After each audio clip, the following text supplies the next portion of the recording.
What's up guys, in this tutorial I will show you how to password protect folders on Mac OS Ventura.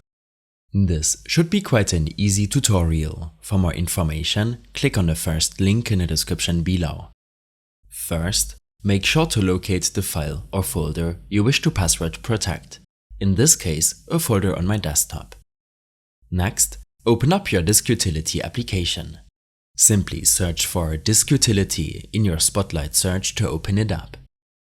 Here, navigate to File, New Image, Image from Folder.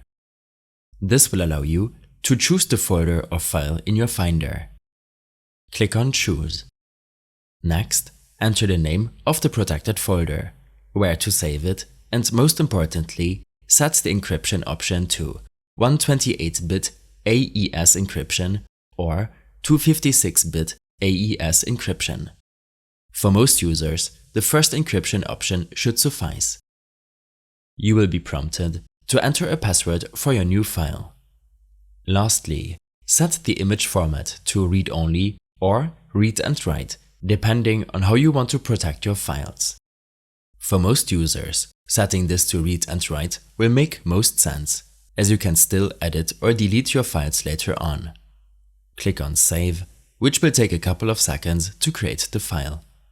You can then delete the original file, and when double-clicking the secured DMG file, you will be asked to enter the password you just set.